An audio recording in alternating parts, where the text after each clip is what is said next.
जब भी कोई नया साल आता है, अपने साथ बहुत सी आशाएँ, बहुत सी उम्मीदें भी लेके आता है।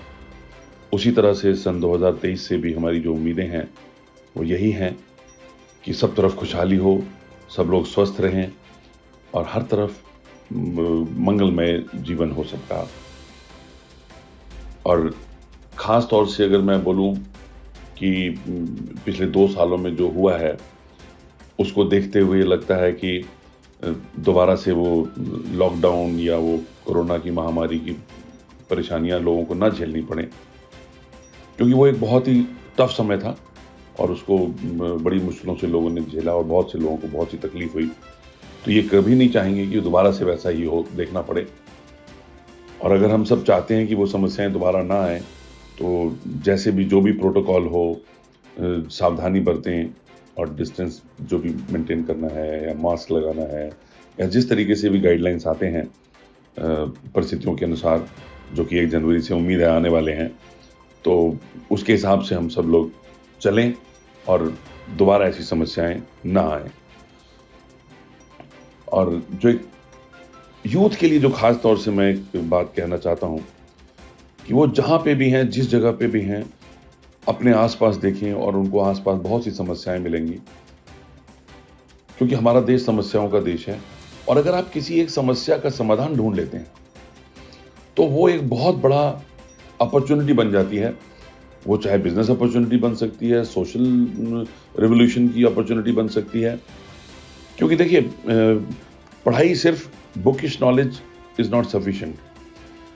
सबसे पहले तो उनको पॉजिटिव एटीट्यूड रखना पड़ेगा, परिस्थितियाँ कैसी भी हों, ये बहुत ही ज़रूरी चीज़ है। क्योंकि आज की डेट में समाज में बहुत सारी नकारात्मकता, बहुत सारी नेगेटिविटी फैली हुई है, उससे बचना होगा और अपने आस-पास को भी वैसे ही रखना पड़ेगा।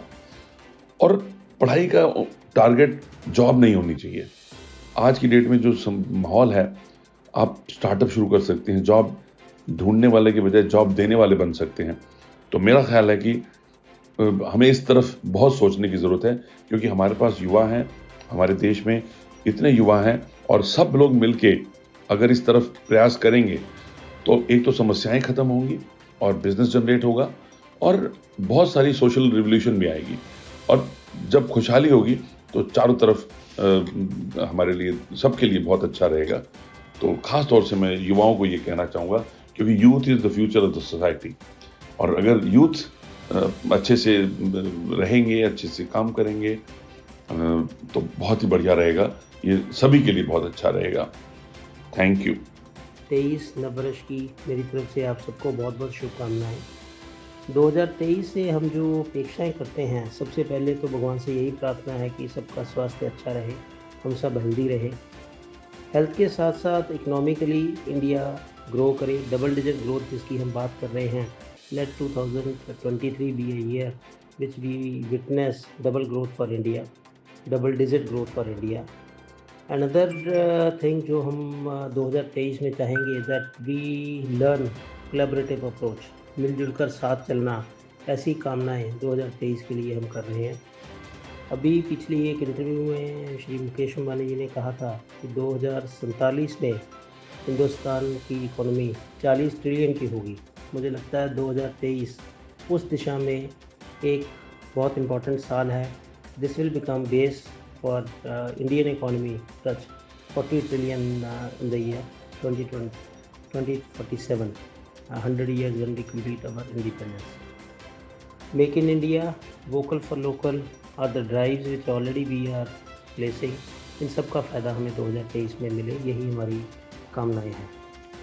कौन सी चीज़ें हम नहीं चाहते 2023 में हो, भगवान से यही प्रार्थना है कि कोविड-19 जैसी जो आपदा हमारे ऊपर रही है, भगवान करे कि इस तरह की कोई और आपदा हमें ना देखने को मिले।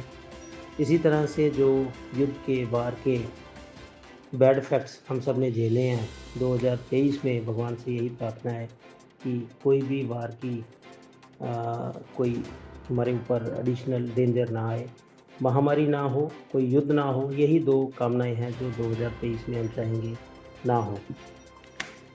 इन समस्याओं को दूर रहने के लिए हमें एक तो हिंदुस्तान में वैक्सीनेशन ड्राइव बहुत अच्छी हुई है, हम सबको बूस्टर डोज लगवानी चाहिए और अपने आप को सुरक्षित रखना चाहिए। अपनी पर्सनल हाइजीन पे ध्यान रखना चाहिए, एनवायरनमेंट में हाइजीन जितना हो सके उतना मेंटेन करना चाहिए और युद्ध ना हो उसके लिए हमें एक दूसरे की रिस्पेक्ट और कोएग्जिस्टेंस एक्सेप्ट करना पड़ेगा, कोलैबोरेटिव अप्रोच लानी पड़ेगी so that we coexist with the differences also and yet respect each other. युवाओं को संदेश अगर मेरे से ये कहा जाए कि आज के युवाओं को क्या संदेश देना है तो मैं यही कहूँगा कि इनोवेशन इज़ द की। आप सबको दूसरों से सीखना है, सारा खुद सीखने के लिए लगाएंगे तो पूरा जीवन अपना कम पड़ जाएगा। Life will be short, you have to learn from others, you have to invent future learning from the past.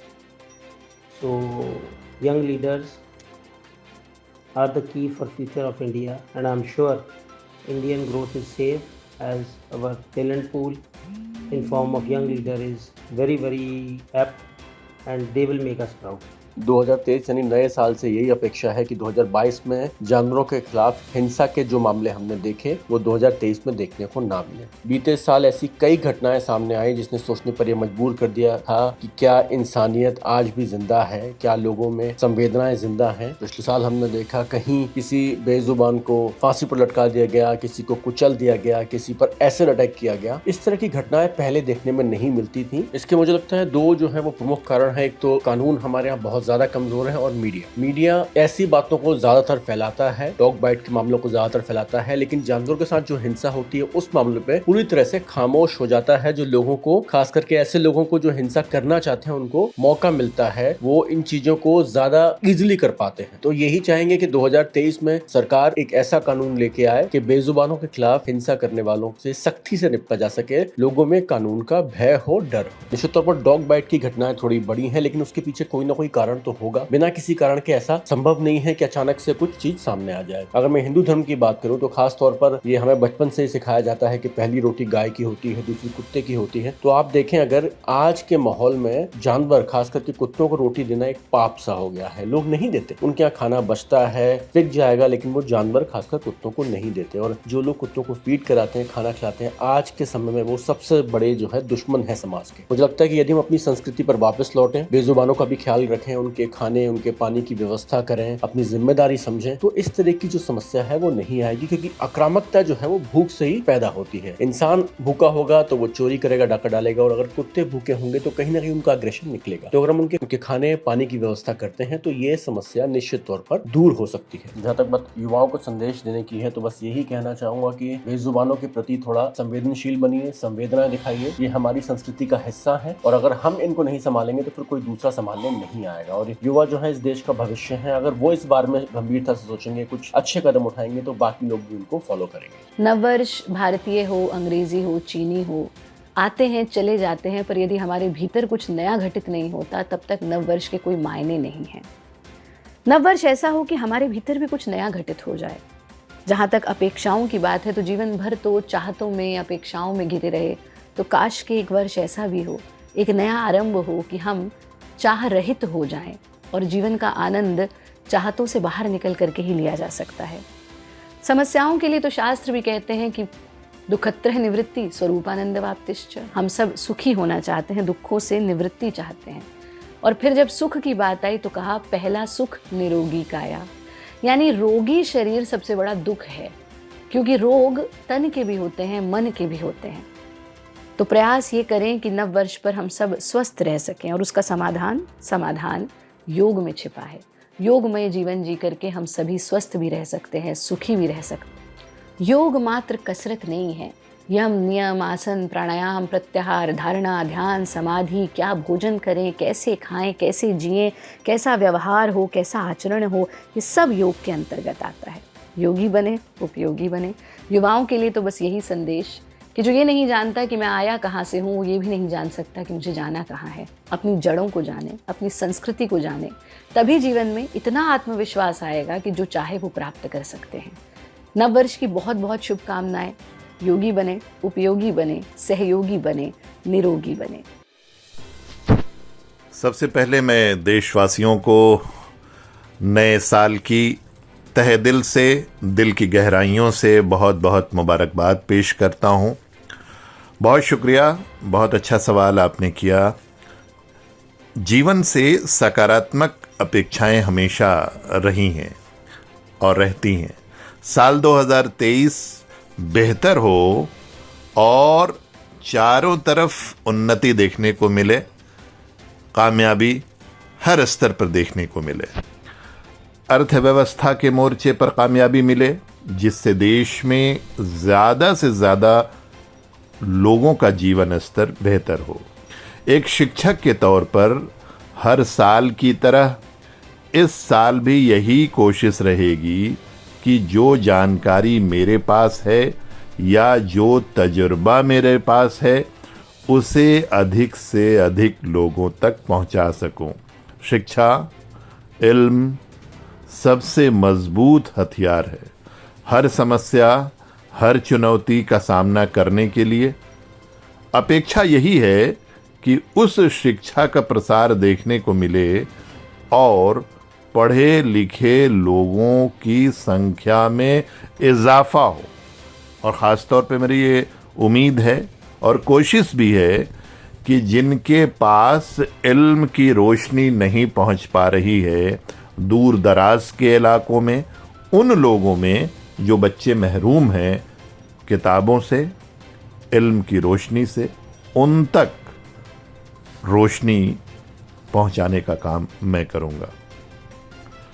ये बड़ा महत्वपूर्ण सवाल आपने किया। मैं ये कहना चाहता हूं कि कोई भी महामारी फिर हमें रोकने का प्रयास ना करे। नया साल जब आ रहा है तो कोरोना को लेकर डर का माहौल दिख रहा है। कोरोना में बहुत से लोगों ने अपने को खोया है। मैं बस यही दुआ करता हूं अल्लाह से कि नए साल में महामारी हमेशा के लिए भूतकाल की बात बनकर रह जाए। जो भी मुल्क इससे ज़्यादा प्रभावित हैं वहाँ भी इसका असर कम हो। आज भी भूखमरी की बात सुनकर मन दुखी हो जाता है। यही चाहता हूँ कि कोई भी इस भूखमरी का शिकार ना हो और हर किसी को 2 वक्त का खाना ज़रूर मिले। और मैं इस बात की उम्मीद करता हूँ और बड़े यकीन के साथ, मेरा मुल्क गंगा जमुनी तहजीब का मुल्क है और मैं इस विश्वास के साथ ये उम्मीद करता हूँ, कोशिश भी करता हूँ कि आज हम प्रण लें कि हम अपने जानने वालों, हम अपने आसपास ऐसे लोगों को भी देखें जिनके यहाँ चूल्हा नहीं जलता है और जलाने की कोशिश करें। ये एक महत्वपूर्ण सवाल आपने किया है। मैं इस बारे में ये कहना चाहता हूँ कि समाधान तो हमारे आपके बीच से निकल कर आएगा। कोरोना को लेकर सतर्क रहें, घबराएं नहीं, लेकिन सावधानी कम ना करें, तभी हम महामारी को हमेशा के लिए हरा पाएंगे। जहाँ तक भूखमरी की बात है तो इसके लिए एक समाज के तौर पर हम सबको आगे आकर अपने आसपास देखना होगा कि कहीं कोई भूखा तो नहीं है। इस समस्या का समाधान हमारी जिम्मेदारी से जुड़ा है। हम जितने जिम्मेदार होंगे इस समस्या को उतनी जल्दी हम हमेशा के लिए खत्म कर पाएंगे। देखिए, एक शिक्षक के तौर पर मेरा ज़्यादातर वक्त नई पीढ़ी के बीच बीतता है। उन्हें सिखाता भी हूँ और सीखता भी हूँ। आज की युवा पीढ़ी टेक्नो फ्रेंडली ज़्यादा है। उनसे यही कहना चाहूँगा कि अपनी संवेदनशीलता को ख़त्म ना होने दें। कुछ भी ऐसा ना करें जिससे आपके परिवार को शर्मिंदा या दुखी होना पड़े। और आप जानते हैं हमारे मुल्क में एक अजीब तरह की समस्या एक नई खड़ी हो गई है और आ रही है पिछले कुछ दिनों से। आजकल एक चीज़ जो सबसे ज्यादा परेशान कर रही है वो है युवाओं में आत्महत्या के बढ़ते मामले। छोटी छोटी बातें होती हैं, उन पर लोग जान दे रहे हैं। युवाओं से कहना चाहूंगा कि संघर्ष से ना डरें। सिर्फ नंबर तय नहीं करते आपकी काबिलियत, आप बेस्ट हैं ये हमेशा याद रखें। इस पर अहंकार नहीं, आत्मविश्वास होना चाहिए। और आत्मविश्वास हमेशा इस तरह से मजबूती के साथ लेकर के चलें कि आपसे बेहतर कोई नहीं है, आप ही सबसे बेहतर हैं। उन लोगों के साथ ज्यादा वक्त गुजारें, उन दोस्तों के साथ ज्यादा वक्त गुजारें जो आपकी हौसला अफजाई करें और आपको इनकरेज करें। देखिए, युवाओं के लिए, मेहनत के लिए मेरा एक संदेश मुल्क के तमाम लोगों के लिए, इस खूबसूरत मुल्क में जिसमें हम रह रहे हैं, गंगा जमनी तहजीब वाले मुल्क में, कि युवाओं के लिए खास तौर पर कि डेडिकेशन, डिटर्मिनेशन और डिवोशन के साथ आगे बढ़ते रहें। प्राइम मिनिस्टर साहब के उस आवाज को बुलंद करें, उस ताकत को बुलंद करें, उस कोशिश को बुलंद करें जिसमें सबका साथ, सबका विकास है। बहुत बहुत शुक्रिया, आपने मुझे यहां बुलाया और मौका दिया।